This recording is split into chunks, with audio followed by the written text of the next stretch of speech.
Bismillahirrahmanirrahim. Assalamualaikum warahmatullahi wabarakatuh. Alhamdulillah wassalatu wassalamu ala rasulillah amma ba'du.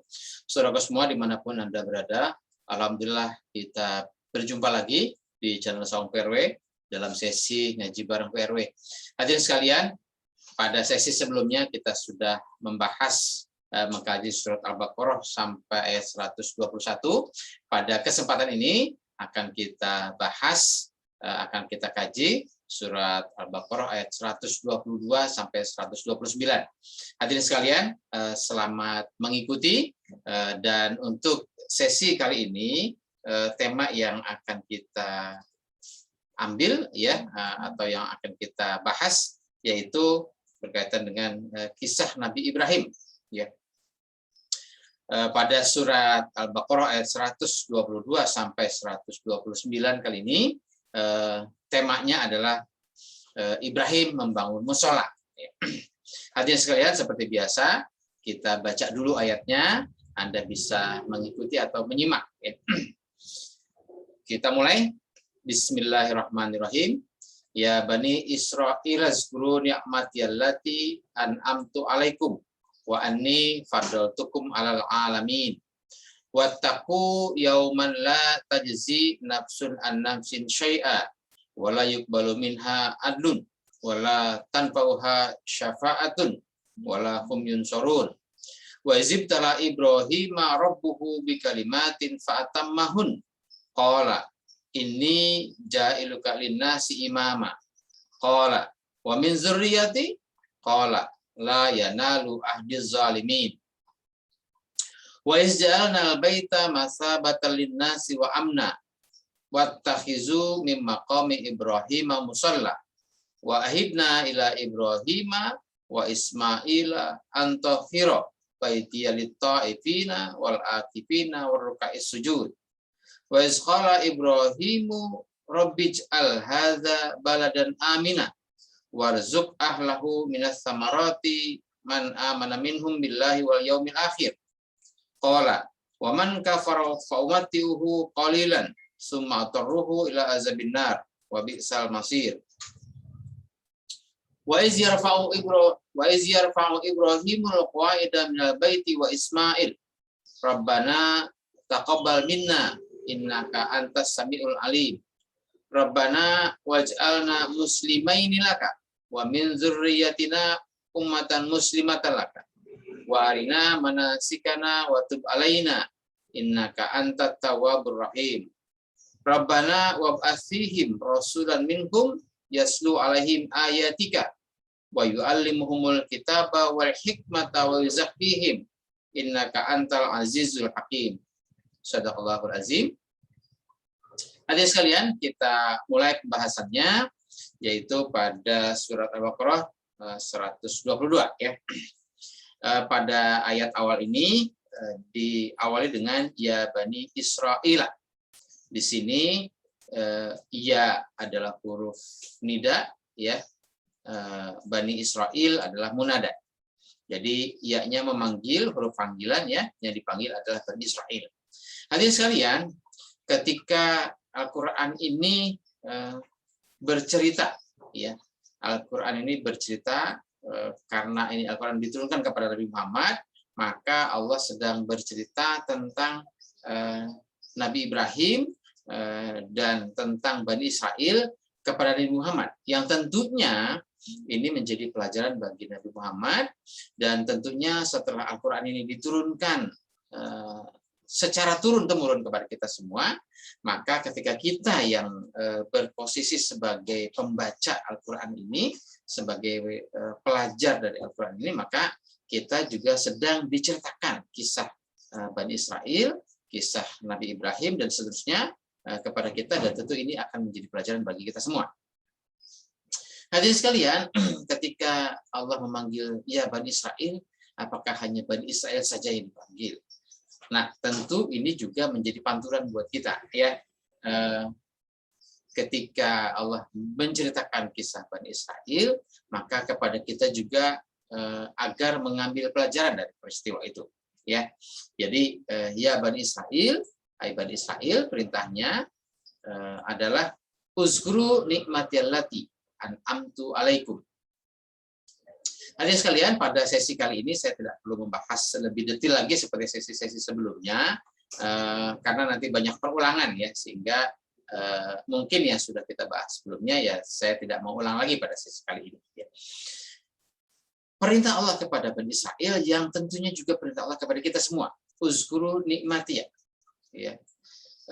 Hidup sadar kalian atau bangunlah kesadaran hidup kalian berdasarkan nikmati ya. Berdasarkan nikmatku. Nah, apa nikmat Allah yang telah diturunkan kepada kita semua? Ya kalau dalam surat Al-Fatihah misalnya ihdinas siratal mustaqim, siratal ladzina an'amta ya dan seterusnya. Jadi pada ayat ini nikmatiyah kita kembalikan lagi saja kepada surat Al-Fatihah, yaitu nikmat Allah adalah siratal mustaqim. Kalau nikmat Allah berupa makanan, minuman, kemudian udara, kesehatan dan sebagainya, itu nikmat yang kepada siapapun Allah berikan, kepada siapapun Allah turunkan, ya, kepada seluruh makhluk hidup. Tapi nikmat yang berupa petunjuk, nikmat yang berupa hidayah, nikmat yang berupa pedoman, nikmat yang berupa siratal mustaqim, ini tentu diturunkan hanya kepada mereka-mereka yang mau membangun kehidupan berdasarkan ajaran Allah. Makanya ketika kita membaca ihdinas siratal mustaqim, maka Allah memberikan ya petunjuknya, memberikan hidayahnya. Makanya Allah mengingatkan, uzkuru nikmatiyah, bangunlah kehidupan atas dasar ya, atau bangunlah kesadaran hidup atas dasar nikmatku. Nikmat yaitu siratal mustaqim, yaitu petunjuk Allah, yaitu hudalil muttaqin. Nikmat yang mana? Ini ada allati an'amtu alaikum ya, yaitu nikmat yang telah aku limpahkan kepada kalian. Ya, nikmat yang mana? Ya tentu siratal mustaqim itu ya.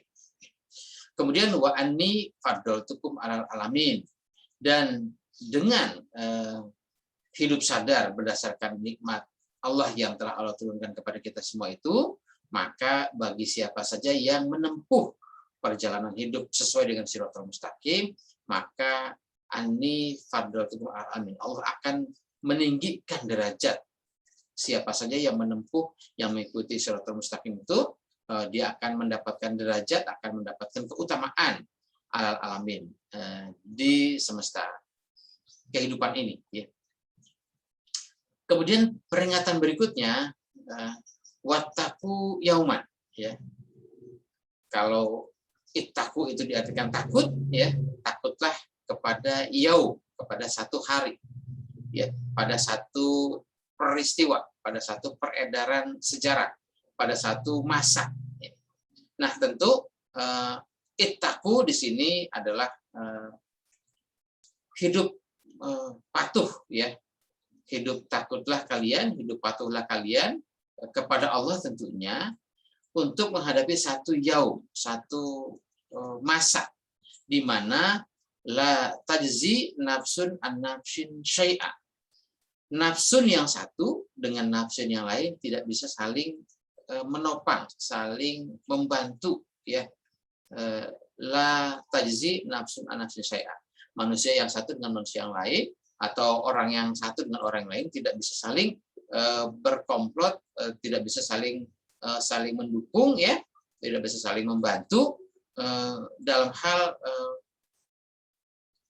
penyokongan ya, dalam hal menghadapi satu kepastian hukum ya. Artinya ketika yaum ini sudah berlaku, ketika peristiwa ini sudah berlaku atau masa ini sudah berlaku, maka setiap orang harus mempertanggungjawabkan ya atas setiap amal perbuatannya. Jadi tidak bisa misalnya perbuatan salah yang satu nanti ditutupi oleh yang lain.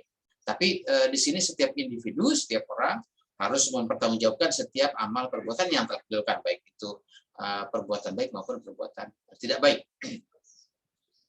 Kemudian wala yuqbalu minha adlun ya. Di sini tidak ada ganti rugi, ya, atau ganti rugi itu tidak bisa diterima, tidak bisa ditolerir, ya.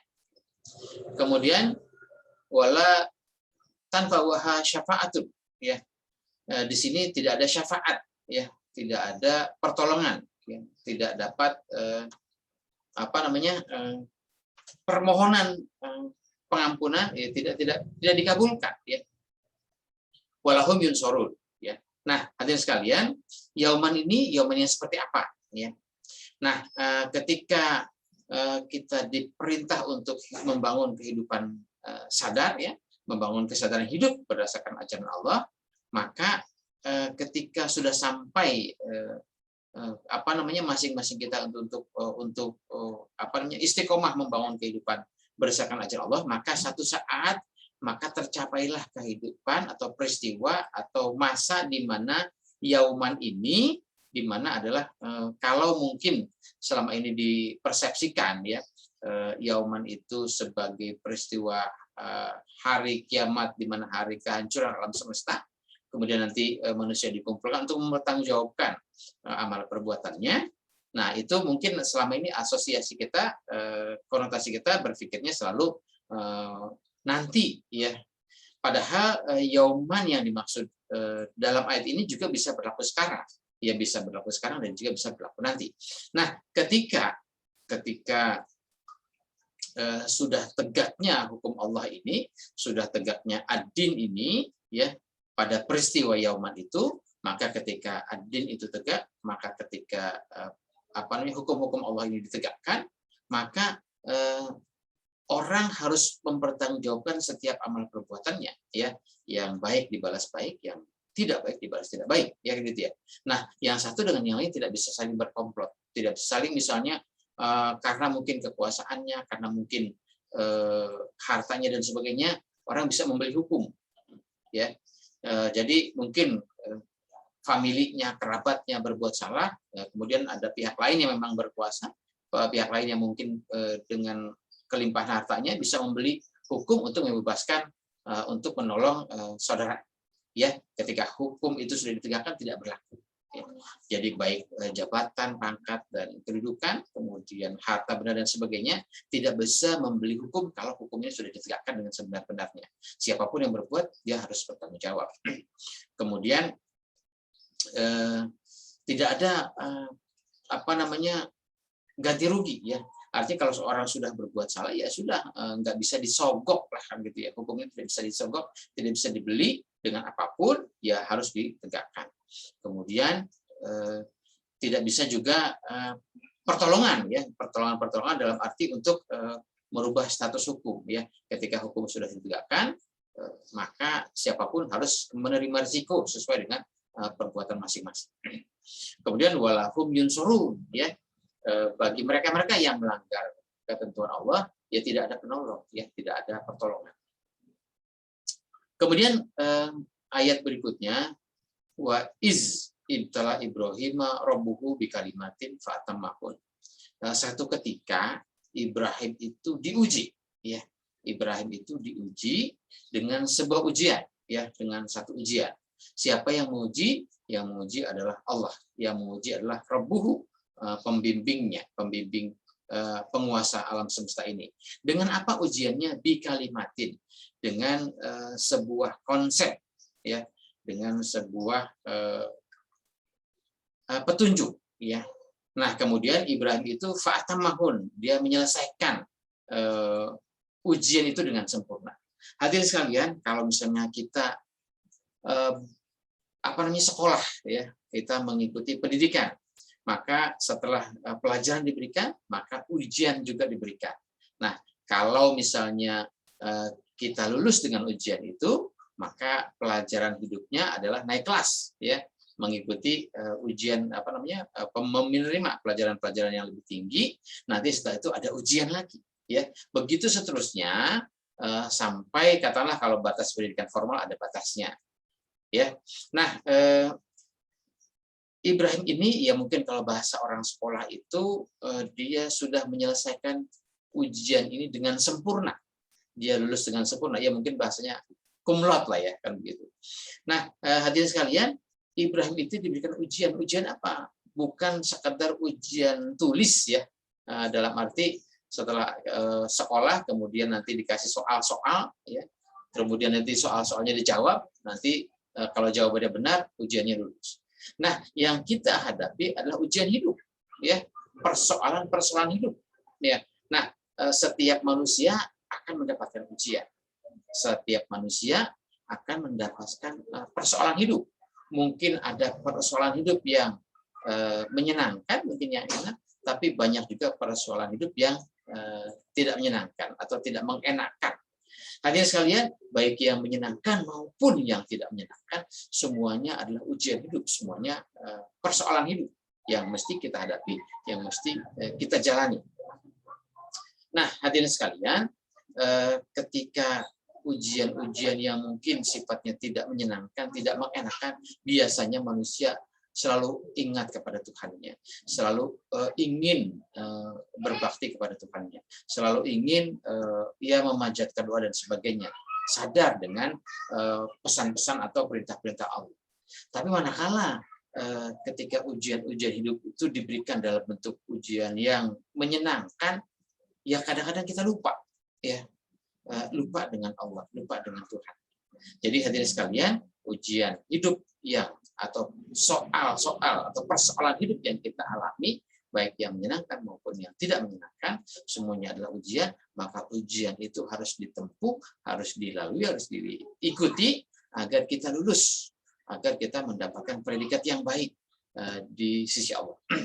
Nah, Ibrahim itu sudah melewati fase-fase ujian dan Ibrahim lulus dengan kumlot, ya, fatamahun. Dia menyelesaikan ujian-ujian hidupnya, persoalan-persoalan hidupnya, baik dia sebagai pribadi, dia sebagai kepala rumah tangga, dan dia sebagai seorang rasul, dia sudah rampungkan itu dengan dia tentunya dengan prestasi yang baik. Fatamahun, dengan dia bahasa kita itu kalau lulus dengan kumlot ya, dengan baik.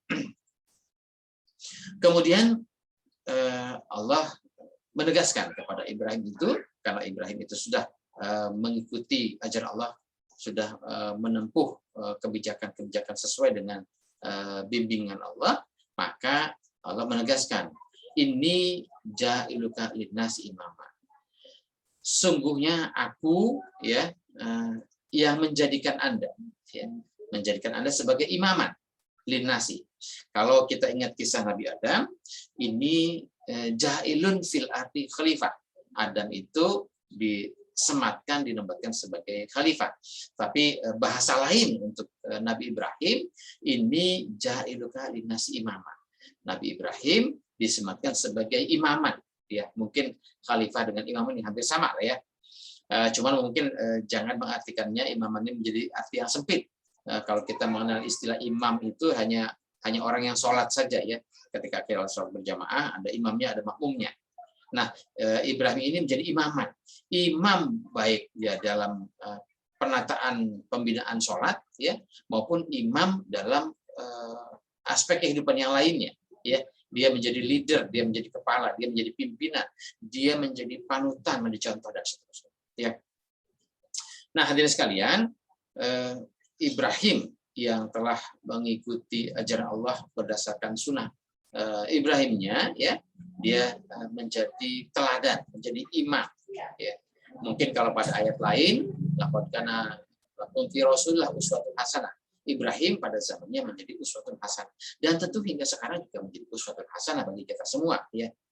Bukan hanya Nabi Muhammad saja, tapi semua Rasul itu menjadi uswah bagi kita. Kemudian ketika Allah sudah memberikan predikat kepada Ibrahim sebagai linasi imaman, maka Nabi Ibrahim bertanya, wa min zurriyati, ya, bagaimana dengan anak keturunanku? Nah, Ibrahim mengkhawatirkan, mempertanyakan bagaimana nasib dengan anak keturunannya. Kenapa? Karena sebagai seorang Rasul, dia pun berharap bahwa anak keturunannya juga menjadi orang-orang yang bertakwa, orang-orang yang mutakin, orang-orang yang berpegang teguh kepada ajaran Allah. Bukan dia mempertanyakan bagaimana nasib anak-anakku nanti, apakah hidupnya sejahtera apa enggak, bukan soal itu ya. Tapi Nabi Ibrahim berharap bahwa anak keturunannya juga menjadi orang-orang yang soleh. Kemudian Allah menegaskan ya, la yanalu ahdiz zalimin. Nah, ketika Nabi Ibrahim menanyakan bagaimana dengan generasinya, bagaimana dengan keturunannya dan seterusnya, maka Allah menegaskan la yanalu ahdiz zalimin. Siapapun ya yang mengikuti dakwah Ibrahim, siapapun yang mengikuti sunnah Nabi Ibrahim, siapapun yang mau mengikuti petunjuk Allah dan sunnah para rasul, dia juga akan menjadi pengikut ya. Ya kalau mungkin imaman, ini ada makmumnya. Ya satu saat semuanya juga secara berjenjang itu menjadi imam dan menjadi makmum. Kalau katakanlah dalam sebuah tatanan negara ada kepala negara, nanti semuanya di bawahnya menjadi makmum. Ada di tingkat provinsi ada kepala provinsi, nanti di bawahnya menjadi makmum. Di tingkat kabupaten kota ya ada kepalanya, ya semuanya dan seterusnya sampai yang terkecil dalam tingkatan rumah tangga ada kepala rumah tangga, anggota rumah tangganya menjadi makmum. Sampai yang terkecil lagi secara individu, kata Nabi, kulukum ra'in, ya setiap kalian adalah pemimpin, gitu ya. Minimal memimpin bagi dirinya sendiri, ya menjadi imam bagi dirinya sendiri. Nah, la yanalu ahdiz zalimin, bahwa siapapun yang mengikuti petunjuk Allah, siapapun yang mengikuti pedoman hidup dari Allah berdasarkan sunnah Rasul, maka dia juga akan menjadi imaman dalam rombongan imaman, kecuali bagi mereka-mereka yang zalimin, ya bagi mereka yang zalim, bagi mereka yang tidak mau mengikuti petunjuk Allah, ya layanalu ahdi, ya tidak ada ya tidak berlaku, ya tidak tergolong pada gerbong rangkaian imaman yang Allah tetapkan. Kemudian wa iz ja'alnal baita masabatan linnasi wa amna. Allah menjadikan al-baita, ya. Al-baita ini sebagai masabatan, ya, sebagai tempat kembali, kemudian sebagai amnan, sebagai tempat yang aman linnasi bagi manusia.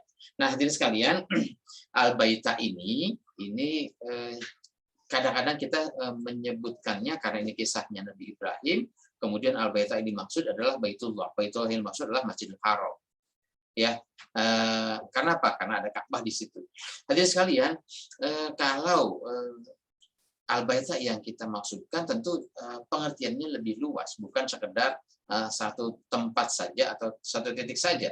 Karena al-baita yang dimaksud ini linasi bagi semua umat manusia, ini sebagai tempat, sebagai masabatan dan sebagai amnan, sebagai tempat kembali, sebagai tempat merujuk dan sebagai tempat yang aman. Nah, istilah al-bait ya, al-bait juga bisa kita kerujutkan dalam posisi yang kecil atau juga bisa kita perluas menjadi pemahaman pengertian yang lebih besar, ya. Misalnya katakanlah kalau al-bait itu diartikan rumah, ya tentu kita semua masing-masing punya rumah, ya. Kembali kepada rumah tangga kita masing-masing.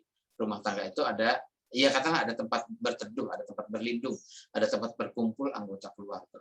Rumah yang kita tempati, al-bait yang kita tempati, ya. Nah, di situ ada kepala rumah tangga dan ada anggota rumah tangga. Nah, sekarang kalau dalam skup yang lebih besar, ya al-bait itu adalah satu komunitas, ya. Misalnya kalau dalam kita berorganisasi, baik skala kecil maupun skala besar, ya mungkin skalanya skala nasional, ada misalnya kita suka membahas ada anggaran dasar, ada anggaran rumah tangga. Anggaran dasar yaitu dasar organisasi, anggaran rumah tangga adalah ketentuan-ketentuan yang diberlakukan dalam rumah tangga organisasi itu. Tentu bicaranya ketika organisasinya adalah skala organisasi nasional, maka anggaran rumah tangga ya untuk organisasi yang lebih luas. Ya, jadi al-bait itu ya bisa skup kecil untuk rumah tangga kita masing-masing, bisa juga skup besar, ya al-bait dalam arti skala nasional sebagai tempat di mana kita mengembalikan rujukan, ya. Jadi wa iz ja'alnal baita masabatan linnasi wa amna, Allah telah menjadikan satu al-bait itu, di mana al-bait itu menjadi tempat untuk berkumpul, tempat untuk merujuk, tempat untuk kembali, ya. Kemudian tempat itu adalah tempat yang amnan, yang aman. Nah, al-bait seperti apa ini? Nah, kemudian yang berikutnya perintahnya adalah wattakhizu min maqami Ibrahim musholla. Jadi al-baitnya dikembalikan kepada komunitas masing-masing. Kalau kita berkomunitas dalam skup rumah tangga yang kecil, ya, yaitu al-bait. Kalau kita berhimpun dalam satu lingkungan, yaitu al-baitnya al-bait lingkungan. Ketika kita menata ajaran Allah ini dalam skala yang lebih besar lagi, mungkin skala nasional, ya al-baitnya adalah sebuah negara. Kemudian wattakhidzu min maqami Ibrahim musholla, ambillah, ya gitu ya, ambillah dari makom Ibrahim itu sebagai musholla. Nah, ini hadirin sekalian, saya membaca atau saya mengerti bahwa istilah musholla, ya, istilah musholla ini hanya pada ayat ini saja, yaitu pada surat Al-Baqarah ayat 125. Cuman sekali disebutkan istilah musholla. Kalau istilah-istilah yang lain ya dari kata sholatan dan sebagainya, ya. Nah, kemudian perintahnya adalah ambillah atau jadikanlah makom Ibrahim itu sebagai musholla. Nah, makom Ibrahim itu apa, kan gitu ya. Nah, makom itu kita di Indonesia ini suka kita menjadi bahasa yang kita plesetkan menjadi makam. Makam itu akhirnya ada yang menyebutkan menjadi kuburan, kan gitu ya. Makam. Tapi di sini makom itu kalau dari kata koma, ya, koma ya kumu kiamat, ya, makoman, ya. Nah, makom itu kalau dari kata koma itu artinya berdiri, ya. Jadi makom itu adalah tempat berdiri, ya. Tempat berdirinya Ibrahim. Jadikanlah tempat berdirinya Ibrahim itu sebagai musholla. Nah, hadirin sekalian, perintah ini berlaku buat kita semua karena Al-Qur'an ini turun untuk seluruh umat manusia. Nah, sekarang kalau misalnya seluruh umat manusia diperintahkan untuk menjadikan makom Ibrahim sebagai musholla, nah, tempat berdirinya Ibrahim itu di mana? Akhirnya kalau bicara manusia kan orang bisa berdiri di mana-mana ketika dia berpindah dari satu titik ke titik yang lain, ya dia ini titik ini berdiri, titik ini dan seterusnya, kan gitu ya. Banyak tempat yang menjadi tempat dia berdiri. Nah, tentu makom Ibrahim di sini tidak bisa hanya menjadi satu titik tempat saja yang dituju, kan gitu ya. Memang kadang-kadang kita kalau kita sholat di Masjidil Haram, ada yang menyebutkan ini sebagai satu makom Ibrahim, ya. Akhirnya ada tempat berdirinya Ibrahim. Nah, apa yang dimaksud dengan makam Ibrahim ini? Hadirin sekalian, tentu yang bisa, kalau misalnya kita hanya merujuk pada satu titik saja, maka ya yang bisa sholat ya hanya orang-orang yang bisa datang ke Masjidil Haram saja, ke Mekah saja. Di luar itu nggak bisa. Kenapa? Karena ya bukannya tempat itu yang dimaksud. Jadi hadirin sekalian, istilah makom itu tempat berdiri. Ya. Nah, sekarang Ibrahim itu berdiri pada titik yang benar atau pada titik yang salah. Nah, gitu ya. Nah, artinya makom itu adalah dasar pijakannya Ibrahim, landasannya Ibrahim dia berdiri, ya. Landasannya berdiri atas apa, kan itu ya. Tentu dia sebagai seorang rasul, dia sebagai seorang nabi, maka makomnya, landasannya, pijakannya adalah tentu dengan ajaran Allah, adalah tentu dengan ilmu Allah, adalah tentu dengan ya itu tadi, ya, uzkuruni matiyah tadi, yaitu siratal mustaqim tadi. Maka pijakannya Ibrahim adalah siratal mustaqim. Nah, siratal mustaqim itu jadikanlah itu sebagai musholla. Nah, sekarang musholla itu apa, ya? Al-Qur'an itu cuma menyebutkan sekali istilah musholla dalam surat ini, ya. Nah, hadirin sekalian, kalau musholla ini artinya tempat sholat. Nah, sholat itu yang kita tahu adalah doa, ya. Maka tempat kita berdoa, tempat kita memanjatkan harapan, ya. Tempat kita menjunjung tinggi harapan kita, ya. Nah, tentu dengan landasan makom Ibrahim, dengan landasan ajaran yang dibawa oleh Ibrahim, maka jadikan landasan itu, jadikan ajaran Ibrahim itu sebagai tempat di mana kita berharap hidup. Ya, tentu harapannya apa? Agar harapannya kita bisa mengikuti jejak langkah Nabi Ibrahim. Itu yang terpenting, ya.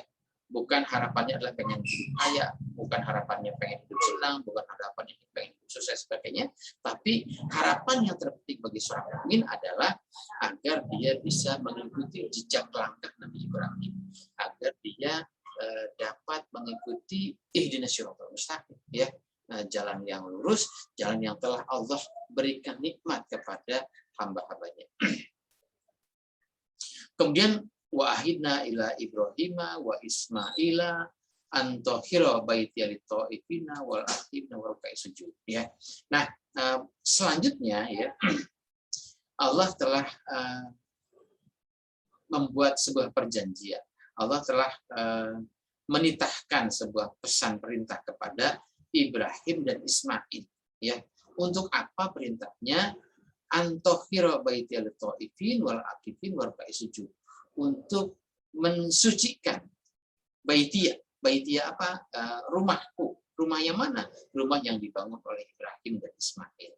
Rumah yang menjadi landasan untuk kita berkumpul, berpijak, menyatukan visi dan misi untuk membangun sebuah tatanan kehidupan. Ya, jadi pesannya Allah kepada Ibrahim dan Ismail itu untuk antahiro baitia, untuk mensucikan. Nah, tentu mensucikan di sini bukan sekedar suci bersih dalam arti terhindar dari kotoran, ya, karena kita ingat, ya, dulu bahwa setelah sekian tahun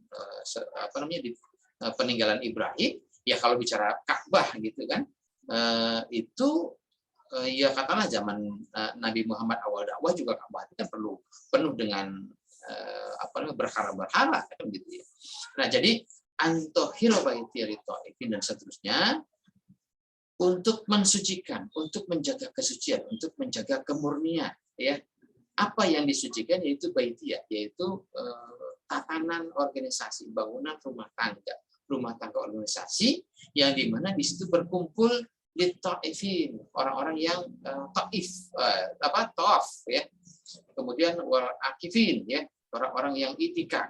Kemudian wal ruk'i sujud, orang-orang yang ruku dan sujud. Nah, sekarang yang bagaimana ini? Nah, hadirin sekalian, kita tahu bahwa kalau istilah tawaf, ya, tawaf itu kan mengelilingi Ka'bah. Artinya dia beredar, dia berputar, kemanapun dia berputar, maka porosnya, asnya adalah Ka'bah. Kemudian dia beriktikaf, dia ruku, dia sujud. Nah, ini semua adalah perlambang kalau kita melaksanakan, ya, katakanlah ibadah haji atau umroh, bagian dari rangkaiannya adalah ihram, bagian dari rangkaiannya adalah tawaf, ada iktikaf di situ, ada ruku di situ, ada sujud di situ dan sebagainya. Ini sebenarnya pola pembinaan hidup kita agar senantiasa dimanapun kita berada, kemanapun kita beredar, maka asnya, porosnya, intinya, ya, adalah titik pusat, yaitu Ka'bah sebagai perlambang bahwa kemanapun kita beredar, rujukannya selalu kepada ajaran Allah, Baitullah, ya. Nah, kemudian kemanapun kita beriktikaf, maka rujukannya adalah kepada Baitullah. Kemanapun kehidupan kita, maka kehidupan yang harus dibangun dalam konsep ruku dan sujud kepada Allah. Dimanapun kita berada, maka senantiasa kehidupan kita, baik kita seorang pengusaha, seorang guru, seorang pegawai, seorang aparatur negara dan sebagainya, semua kehidupan yang kita jalani semua dalam rangka ruk'i sujud, dalam rangka ruku dan sujud kepada Allah, dalam rangka hidup patuh, hidup merunduk sesuai dengan ajaran Allah. Jadi yang harus disucikan, yang harus dimurnikan, yang harus dijaga adalah bangunan organisasi, bangunan rumah tangga yang sudah kita bangun, ya. Baik bangunan dalam skala kecil dalam rumah tangga, kita jaga kesuciannya, kesucian menurut ajaran Allah. atau bangunan organisasi yang lebih luas, yang skala lingkungan, skala komunitas, skala kota dan sebagainya. Bangunan itu yang harus kita jaga kemurniannya agar semuanya hidup tunduk merunduk sesuai dengan ajaran Allah. Kemudian wa iz qala Ibrahimu rabbij'al hadza baladan amina. Nah, tadi kalau ngomongnya bait, nah di sini Nabi Ibrahim berdoa berharap kepada Allah, ij'al hadza baladan amina. Jadikan negeri ini negeri yang aman, ya. Jadi ternyata al-bait yang dimaksud dalam skala luas adalah tatanan kehidupan bernegara.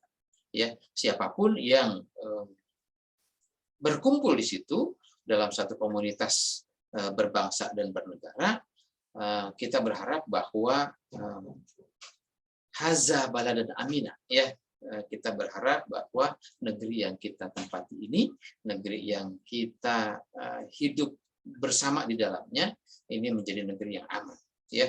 Ya tentu kalau Ibrahim menyebut haza baladan amina, ya kata negeri di mana Nabi Ibrahim berada.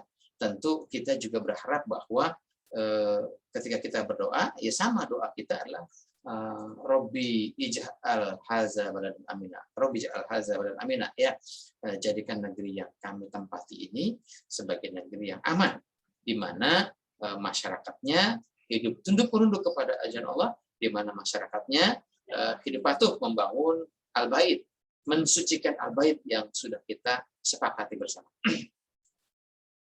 Kemudian warzuk ahlaku minat samarat, ya, dan berilah rezeki kepada ahlinya, kepada penduduknya dari buah-buahan. Hadirin sekalian, ini juga sebagai ungkapan, ya, bukan dalam arti kalau kebutuhan manusia kan bukan sekedar buah-buahan. Kenapa Nabi Ibrahim mintanya hanya buah-buahan kan gitu. Nah, hadirin sekalian, ini sekedar bahasa ungkapan, ya. Tidak bisa diartikan letterbox yang diminta itu buah gitu ya. Nah, hadirin sekalian, ketika Nabi Ibrahim berdoa, ya Robbi, ya Robbi ja'al hadza baladan amina, jadikan negeri ini negeri yang aman, damai, tentram, ya. Kemudian warzuq ahlahu minas samarat, limpahkanlah kesejahteraan, kemakmuran bagi penduduk-penduduknya. Tentu kemakmuran laksana berlimpahnya aneka buah-buahan, ya. Ini perumpamaan, ya. Kemudian ahlihinya, ya, ahlahunya itu adalah man amana minhum billahi wal yaumil akhir. Penduduknya adalah yang beriman kepada Allah, kepada al yaumil akhir. Jadi penduduknya adalah penduduk yang beriman.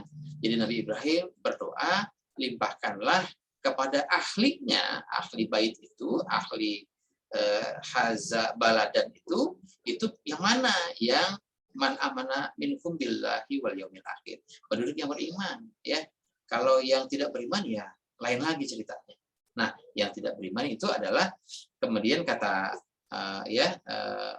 ungkapan berikutnya, qala wa man kafaru fa ummatihi qalilan. Nah, kalau yang beriman dengan ajaran Allah dan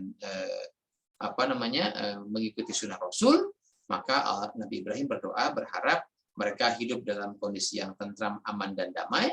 Kemudian Nabi Ibrahim berharap mereka hidup sejahtera, hidup adil makmur, ya. Sebaliknya waman kafaro, ya, barang siapa yang kufur dengan ajaran Allah, fa umatihi qalila, kasih nikmat dikit aja, ya.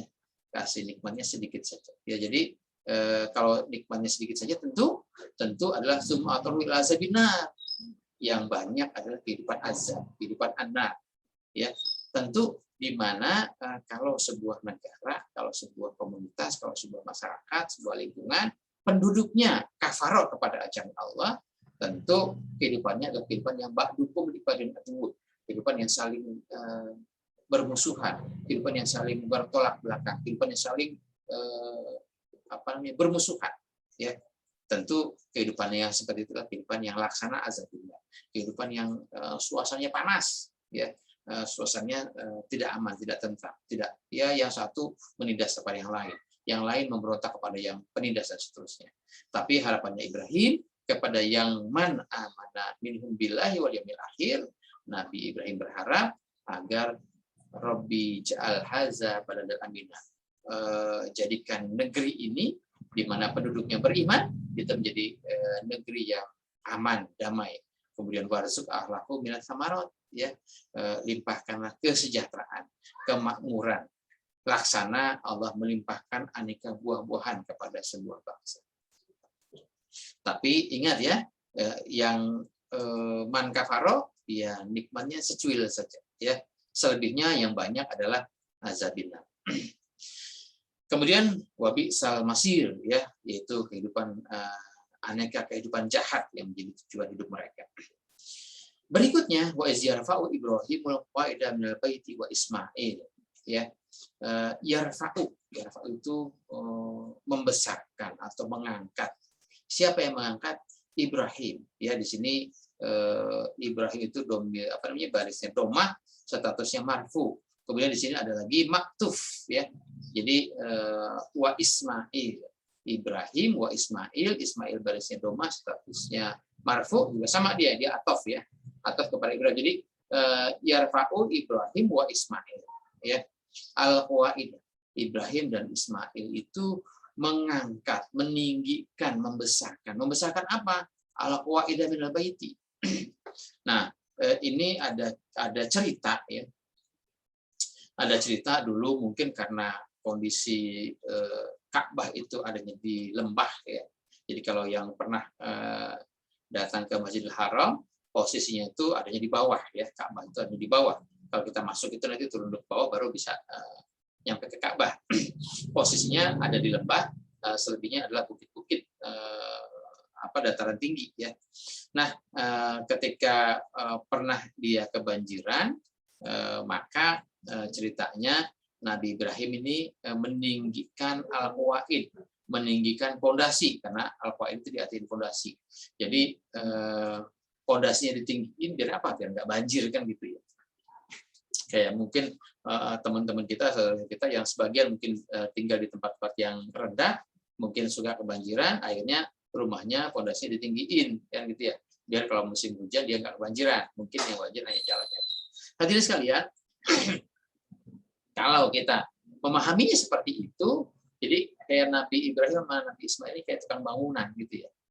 Jadi padahal kalau misalnya bahasa bangunan ini, ya, mungkin misalnya kita dalam tata sejarah mungkin kita kenal ada Candi Borobudur. Siapa yang membangun Candi Borobudur? Oh, yang bangun adalah Raja Anu, kan gitu, ya. Atau misalnya di Mesir ada piramid. Siapa yang bangun piramid? Ya mungkin kita menyebutkannya Fir'aun dan seterusnya, begitu, ya. Ada bangunan-bangunan yang bersejarah yang hingga saat ini masih ada. Kita mencatatnya, oh si ini yang bangun, si ini bangun. Padahal hakikatnya ya kalau bicara yang bangun, ya kalau bicara wujud yang si pelaksana pembangunan, ya tentu tidak mesti yang bersangkutan, ya. Masa seorang raja ikut-ikut ngebangun, ikut-ikut jadi kuli, kan gitu, ya.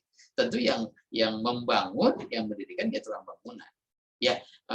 Para tokoh-tokoh yang tercantum dalam sejarah, jadi mungkin sebagai pemerkasa, sebagai konseptor, ya, sebagai perancang dan sebagainya, ya. Jadi kalau misalnya Tugu Monas, misalnya siapa yang bangun? Pak Soekarno, ya kan nggak mungkin juga Soekarno-nya ikut-ikutan. Ya mungkin dia hanya membuat kebijakan, wah ini bangun ini dan situ. Ya, jadi sekalian, di sini juga al-qawaid yang dimaksud itu bukannya fondasi dalam arti batu-batu untuk sebuah bangunan, ya. Nah, hadirin sekalian, karena yang kita bangun adalah al-bait, tadi kan sudah diceritakan al-bait. Kemudian bahasanya berkembang lagi menjadi haza baladan aminah, ya, bangunan sebuah negeri. Nah, tentu al-qawaid di sini kalau bicara fondasi dari sebuah negara itu apa? Tentu adalah undang-undang dasar. Undang-undang dasar itu bicaranya adalah, kalau bicara dasar itu adanya di bawah. Tapi undang-undang dasar itu adalah undang-undang yang paling bawah, yang tentu harus dijunjung tinggi, yang harus diangkat, yang harus ditinggikan, nggak boleh diinjak-injak. Bahasanya adalah bahasa fondasi, bahasanya adalah dasar, tapi dia nggak boleh diinjak-injak, nggak boleh dilecehkan, nggak boleh diremehkan. Ya, jadi makanya bahasanya adalah yarfa'u, ya, mengangkat itu menjunjung tinggi. Menjunjung tinggi apa? Menjunjung tinggi undang-undang dasar. Ya, kalau kita bernegara ada undang-undang dasar, ya. Misalnya di negara kita, ya katakanlah landasannya adalah Pancasila dan UUD 45 misalnya. Maka UUD 45 itu harus yarfa'u, harus kita angkat, harus kita junjung tinggi, harus kita utamakan. Kenapa? Karena tidak boleh ada undang-undang lain yang melanggar, yang bertentangan dengan undang-undang dasar, yang bertentangan dengan Pancasila dan UUD 45. Jadi yarfa'u Ibrahim wa Ismail itu adalah Nabi Ibrahim dan Ismail meletakkan, menjunjung tinggi, memprioritaskan, ya, menegakkan al-qawaid, ya, menegakkan fondasi, menegakkan undang-undang dasar. Ya. Nah, undang-undang dasarnya apa? Ya tentu undang-undang dasarnya adalah wahyu yang Allah berikan kepada Nabi Ibrahim dan Ismail untuk ditegakkan. Inilah yang menjadi landasan berpijak, ya, yang menjadi makom Ibrahim. Landasan berpijaknya Ibrahim adalah berdasarkan al-qawaid, berdasarkan undang-undang dasar. Undang-undang dasar minal baiti, dari sebuah negara, dari sebuah komunitas, ya. Kalau kita berorganisasi ada anggaran dasar, ada anggaran rumah tangga, itunya al-qawaid minal baiti, ya. Al-qawaid minal organisasi yang kita ikuti. Nah, kalau kita bernegara ada al-qawaidnya. Al-qawaidnya adalah landasan negara, ya, undang-undang negara. Kalau kita beragama, ya al-qawaidnya adalah landasan agama, landasan hukum yang Allah tetapkan kepada kita.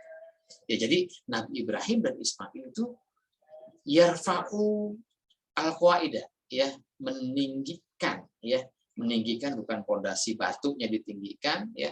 Kasihan banget Nabi Ibrahim sama Ismail menjadi tukang batu, ya. Tapi al-qawaidnya adalah landasan hidup, ya, landasan bernegara, landasan beragama, landasan berkumpul, itulah yang harus dijunjung tinggi. Kalau semuanya menjunjung tinggi itu, maka kita semua akan hidup tentram karena hidup sesuai dengan peraturan, hidup diarahkan oleh peraturan itu, ya.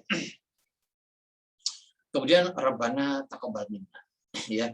Tadi doa-doa Nabi Ibrahim berharap agar harapannya bisa terpenuhi.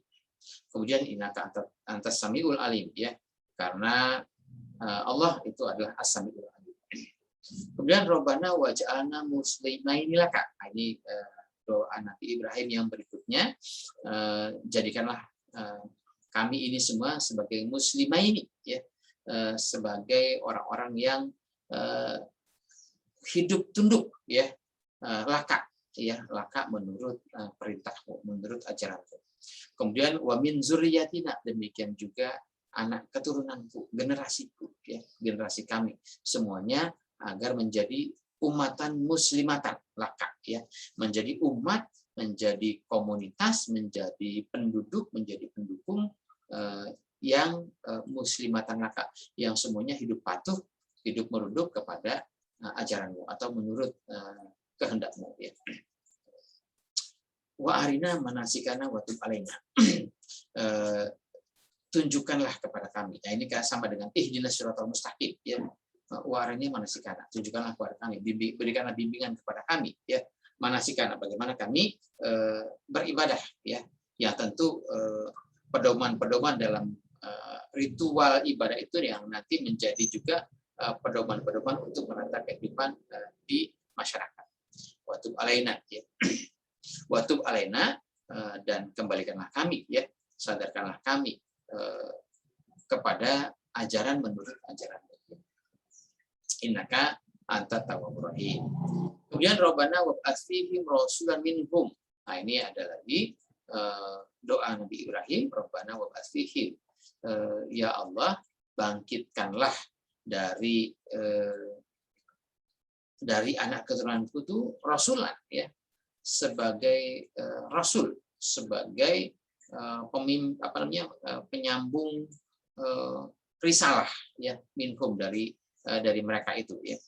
Kemudian rasulan itu yang tugasnya yatslu alaihim ayatika, yaitu yang tugasnya adalah mengajarkan, mendakwahkan ayat-ayatmu, ya, kepada mereka.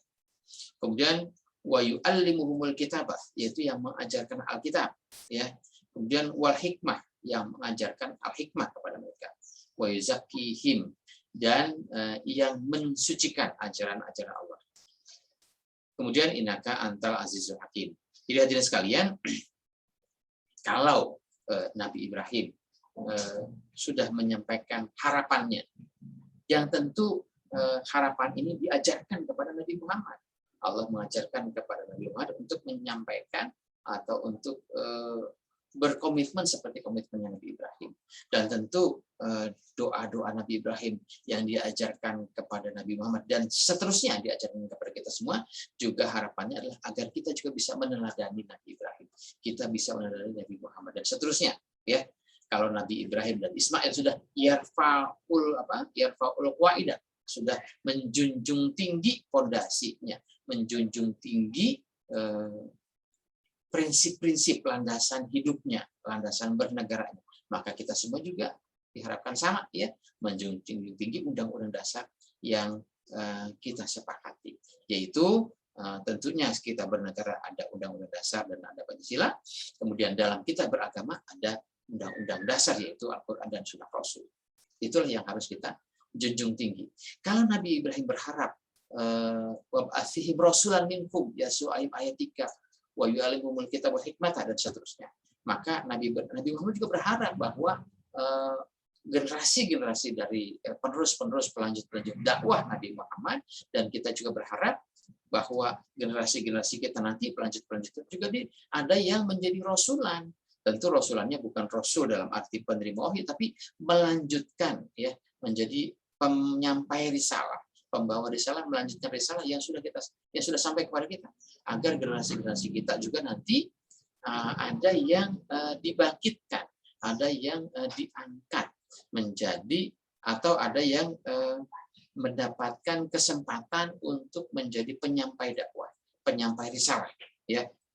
Tentu kalau kita berdoa ini ya Robbi wab'athihim rasulan, ya tentu kita bukan berharap itu nanti akan ada rasul baru, ya, tapi kita berharap bahwa kita dan generasi-generasi kita itu menjadi yaslu alaihim ayatika wa yu'allimul kitab wal hikmah, ya, generasi kita sebagai generasi pelanjut dari orang-orang tua kita, dan tentu anak cucu kita jadi menjadi generasi pelanjut bagi kita.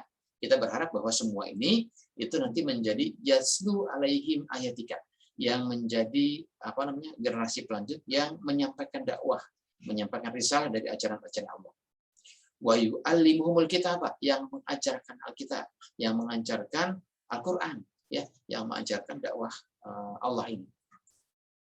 Wal hikmah, yang mengajarkan hukum-hukum, ya, petunjuk-petunjuk untuk hidup dalam bermasyarakat.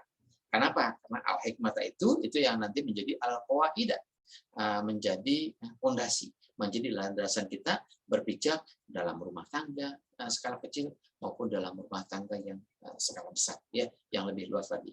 Hadirin sekalian, kira-kira itu kajian kita pada surat Al-Baqarah ayat 122 sampai 129. Terima kasih atas perhatian Anda, dan kalaupun ini bermanfaat bagi kita, ya silakan bisa disebarluaskan lagi. Tapi kalaupun banyak yang kekeliruan dan kesalahan, semata-mata kealfaan dari kami. Semoga kita berharap kita mendapatkan hidayah, mendapatkan petunjuk dari ajaran Allah yang telah kita pelajari. Terima kasih, sampai berjumpa lagi. Billahi taufiq wal hidayah. Assalamualaikum warahmatullahi wabarakatuh.